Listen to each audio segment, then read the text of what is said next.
लालची भाभी। करिश्मा, रेशमा और मनीषा 3 बहनें हैं। उनका एक भाई भी है, मयंक। मयंक अपनी बहनों को बहुत प्यार करता है, लेकिन मयंक की पत्नी सविता इस मामले में मयंक से बिल्कुल ही अलग है। वो अपनी ननदों का जितना बुरा कर सकती है उतना बुरा करती ही रहती है और अपनी ननदों पर हुक्म भी चलाती है। करिश्मा, करिश्मा, तुमने अभी तक नाश्ता नहीं बनाया? तुम्हारे भैया को ऑफिस जाने में देर हो रही है। हाँ भाभी, बस अभी बनाती हूँ। करिश्मा, तुम ये ढीलापन छोड़ दो। कल को पराये घर जाना है। वहाँ अगर तुम इस तरह से काम करोगी तो लोग क्या कहेंगे कि माँ ने और भाभी ने कुछ सिखाया नहीं। और तुम्हारी दोनों बहनें कहाँ हैं? रेशमा मार्केट गई है और मनीषा सो रही है। क्या? सुबह के 8 बज रहे हैं और ये महारानी अभी भी सो रही है? ये कहते हुए सविता अपनी सास दुर्गा देवी के पास जाती है। माँ जी, देख रही हो अपनी बेटियों के तौर तरीके? क्या हुआ बहू, सुबह सुबह क्या कर दिया मेरी बेटियों ने? अरे, एक तो अभी अभी उठकर किचन में गई है, दूसरी सुबह सुबह बाहर चली गई और तीसरी अभी तक सो रही है। क्या करूं मैं इन तीनों का, मैं तो परेशान हो गई हूँ। जाकर उठा उससे और रेशमा से मैं बात करती हूँ। सविता सीधा मनीषा के कमरे में जाती है और उससे कहती है, महारानी जल्दी उठो, सूरज सर पर आ गया है। भाभी थोड़ी देर और सोने दो ना, मैं रात को लेट सोई थी। वो क्या ना, यूनिट टेस्ट चल रहे हैं। शराफत से उठती है या नहीं, या फिर पानी की भरी बाल्टी डालूं तेरे ऊपर? नहीं भाभी, मुझे बिस्तर में नहीं नहाना, उठती हूँ मैं। मनीषा जल्दी से उठकर बाथरूम में चली जाती है। सभी आराम से बैठकर नाश्ता कर रहे होते कि तभी रेशमा बाजार से हाथ में सामान लिए आ जाती है। रेशमा को देखते ही सविता उस पर बरस पड़ती है। लो, आ गई महारानी। ऐसा भी क्या सामान लाना था जो सुबह आंख मलते ही बाजार की तरफ रवाना हो गई? भाभी, कल आप ही तो चीख रही थी कि घर का सारा सामान मुझे ही लाना पड़ता है, घर में किसी को भी किसी काम से कोई लेना देना नहीं है। अब मैं बाजार जाकर सामान ले आई तो आपको इस बात से भी तकलीफ हो रही है? देख रही हो माँ जी, अपनी बेटी की जुबान कैंची से भी तेज चलती है। और मयंक, आप तो कुछ कहेंगे नहीं अपनी लाडली बहन को। रेशमा, अपनी भाभी से ऐसे बात नहीं करते, चलो माफी मांगो। भैया, मैं क्यों माफी मांगू? आप भाभी से बोलिए ना कि हम पर कम हुक्म चलाया करे। हम इस घर की बेटियां हैं और आपकी पत्नी की ननद है, नौकरानी नहीं। लो, कर लो बात। इनकी भलाई के लिए कुछ भी बोलो तो इन्हें बुरा लग जाता है। इस घर में यही इज्जत है मेरी। देख लो माँ जी, आपकी बेटी किस लहजे में मुझसे बात कर रही है। सविता वहां से चली जाती है। मयंक को बहुत गुस्सा आता है, वो भी वहां से चला जाता है। फिर करिश्मा रेशमा को समझाती है, रेशमा, तुम्हें भाभी से माफी मांग लेनी चाहिए थी ना। लेकिन दीदी, मैंने कुछ किया ही नहीं, तो मैं माफी क्यों मांगू? हाँ करिश्मा दीदी, रेशमा दीदी जैसे ही घर में आई भाभी ही उन पर चिल्ला रही थी। हाँ, मैं मानती हूँ कि गलती भाभी की थी। मैं तो इसलिए बोल रही हूँ कि भाभी ने माँ को तो पूरी तरह अपने वश में कर लिया है। वो हमारी बात सुनती ही नहीं। मयंक भैया हमारे लिए हमेशा खड़े रहते हैं, इसलिए उनकी बात का मान तो तुम्हें रखना चाहिए था ना। कोई फायदा नहीं दीदी, कुछ दिनों की बात और है, भाभी उन्हें भी हमारे खिलाफ भड़का देंगी। फिर वो भी माँ की तरह हमारी किसी बात का विश्वास नहीं करेंगे। इसी तरह सविता अपनी तीनों ननदों को किसी न किसी बात पर परेशान करती रहती थी। एक दिन मयंक अपनी तीनों बहनों के लिए गिफ्ट लाया।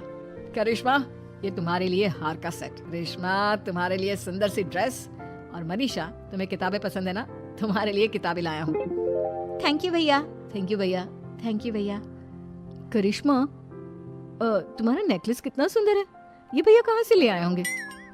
मैंने भैया को 3 दिन पहले फोन पर ये डिजाइन दिखाया था और आज भैया ये ले आए। सविता तो अपनी ननदों के गिफ्ट्स देखकर जल गई और करिश्मा का नेकलेस तो उसे भी बहुत पसंद आया था। अपनी बहनों के लिए कितना अच्छा नेकलेस लेकर आए हैं, मुझे कभी कोई गिफ्ट नहीं दिया। मैं आज ही ये हार चुरा लूंगी। रात में सविता करिश्मा का हार चुरा लेती है और इसी तरह उसे अपनी ननदों की जो भी चीज अच्छी लगती वो उसे मांगती नहीं, बल्कि रात के अंधेरे में चुरा लेती। इसी तरह दिन बीतते गए और सविता ने मयंक के दिल में भी उसकी बहनों के लिए नफरत पैदा कर दी। एक दिन मयंक ने करिश्मा और रेशमा के लिए रिश्ता देखा और ये बात उसने घर में सबको बताई। माँ, करिश्मा और रेशमा के लिए बहुत अच्छा रिश्ता आया है, वो लोग कल इन्हें देखने आ रहे हैं। आप और सविता मिलकर सारी तैयारी कर लेना। ये सुनकर करिश्मा और रेशमा खुश हो जाती हैं, लेकिन सविता सोचती है, अगर इन दोनों बहनों की शादी हो गई तो घर और बाहर का काम कौन करेगा? मनीषा तो 1 नंबर की कामचोर है, उससे तो किसी बात की उम्मीद लगाना ही बेकार है। मुझे इस शादी को रोकना होगा। अगले दिन सभी लड़के वालों के स्वागत की तैयारी करने में लगे होते हैं। तभी मयंक अपनी बहनों से आकर कहता है, तैयार हो गई तुम दोनों? देखो, दोनों लड़के बहुत अच्छे हैं, मैं कोई कसर नहीं छोड़ना चाहता, इसलिए तुम उनके सामने अच्छे से बिहेव करना और अपनी भाभी से लड़ने मत लग जाना। करिश्मा, तुम वो नेकलेस पहन लो ना जो मैं तुम्हारे लिए लाया था। भैया मैं बहुत देर से वो नेकलेस ढूंढ रही हूँ लेकिन मुझे मिल ही नहीं रहा। क्या तुमने नेकलेस खो दिया? तुम्हें पता भी है वो कितना महंगा था? तुम कोई काम ढंग से नहीं कर सकती। मयंक गुस्से में वहां से चला जाता है। थोड़ी देर बाद लड़के वाले भी आ जाते हैं। वो दोनों बहनों को पसंद कर लेते हैं और रिश्ता पक्का हो जाता है। लेकिन सविता के दिमाग में तो कुछ और ही खिचड़ी पक रही थी।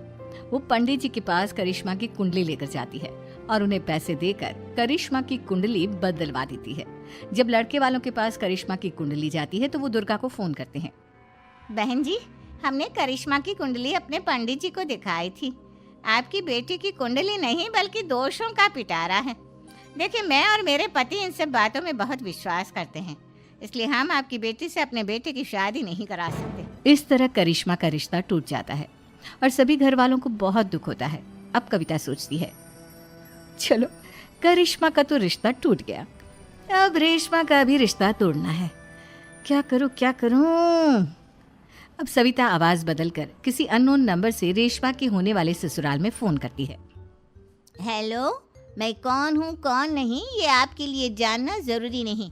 बस इतना सुन लो कि रेशमा का 2 साल से किसी के साथ अफेयर चल रहा है। बस रेशमा का रिश्ता तोड़वाने के लिए सविता का इतना कहना काफी था। अब रेशमा का भी रिश्ता टूट गया। मयंक और दुर्गा देवी ने रेशमा को खूब खरी खोटी सुनाई और उससे बार बार उस लड़के के बारे में पूछने लगी। आप दोनों मुझे क्यों परेशान कर रहे हो?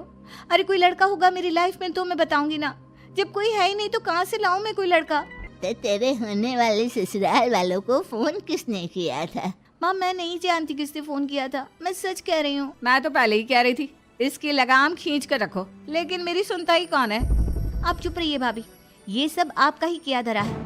अब तीनों बहनों को विश्वास हो जाता है कि ये सब उनकी भाभी ही कर रही है। तीनों बहनें अपनी भाभी को सबक सिखाने के लिए एक वकील कर लेती है और घर में हिस्सा मांगना। देखो भैया, माँ बाप की जायदाद में जितना बेटों का हक होता है उतना ही बेटियों का, इसलिए इस घर के 4 हिस्से होंगे और हमें अपना हिस्सा चाहिए। मैंने तुम्हारे लिए क्या क्या नहीं किया और तुम इस घर में हिस्सा मांग रही हो?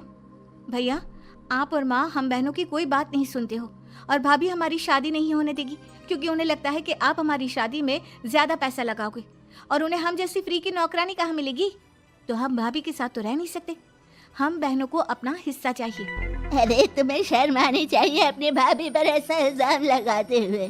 वो तुम्हारे बारे में कितना सोचती है। हाँ माँ, भाभी हमारे बारे में बहुत सोचती है। दिन रात बस यही सोचती रहती है कि किस तरह से अपनी तीनों ननदों को परेशान करूं और कभी मुझे पढ़ने भी नहीं देती। दोनों बहनों का रिश्ता भी तो इन्होंने ही तोड़वाया है और रात में हमारे कमरे में आकर हमारी चीजें भी चुराती हैं। इसी तरह सविता की तीनों ननदें अपनी बात पर अड़ी रही। अब कोर्ट में तारीख भी शुरू हो गई। जब सविता को लगा कि उसकी तीनों ननद इतनी आसानी से नहीं मानने वाली, तो उसने अपने पति और सास को सारी सच्चाई बता दी और अपनी तीनों ननद से माफी मांगी। मयंक और दुर्गा को भी अपनी गलती का एहसास हो गया। अब सविता खुद करिश्मा और रेशमा के लिए अच्छा रिश्ता ढूंढती है और उनकी शादी करवाती है।